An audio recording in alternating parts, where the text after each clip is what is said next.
Thank you. Mr. Bullock now, 2 minutes. Thank you very much, Mr. Chairman.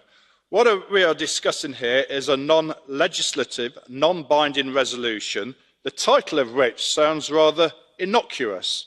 The reality, of course, is that this resolution is a patchwork of ideas seeking to take away power from elected governments and hand it to unaccountable institutions in Brussels.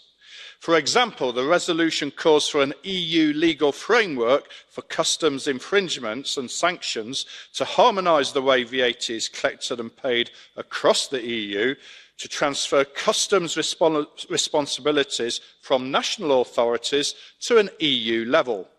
But the heart of this, of course, is an attack on the UK. The EU is seeking to take infringement procedures against the UK based on some rather dodgy and conflicting figures and dates amounting to 2.9 billion. Fraud is a widespread problem in the UK, and no doubt we are doing the best to make sure importers pay the correct duties. But this is about squeezing every penny from the UK to fill the EU's coffers before Brexit.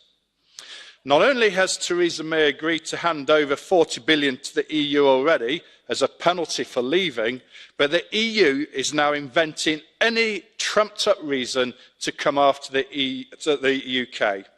I urge you to reject this resolution and let due process take its course without this obvious political interference. Thank you.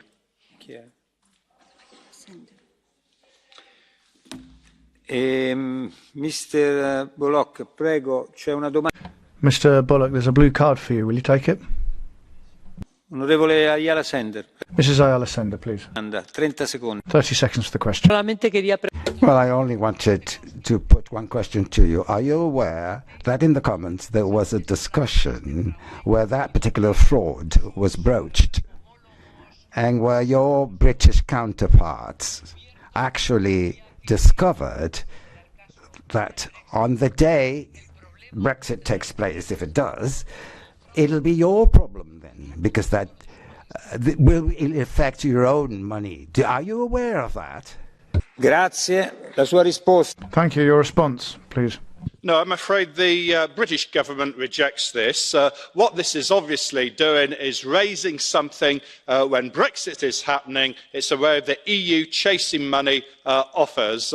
This doesn't work. This organisation doesn't work. It's a disgrace that we are being punished simply because we have voted to leave. And it's not surprising that even British government ministers now are saying this is like the Soviet Union. It's a disgrace.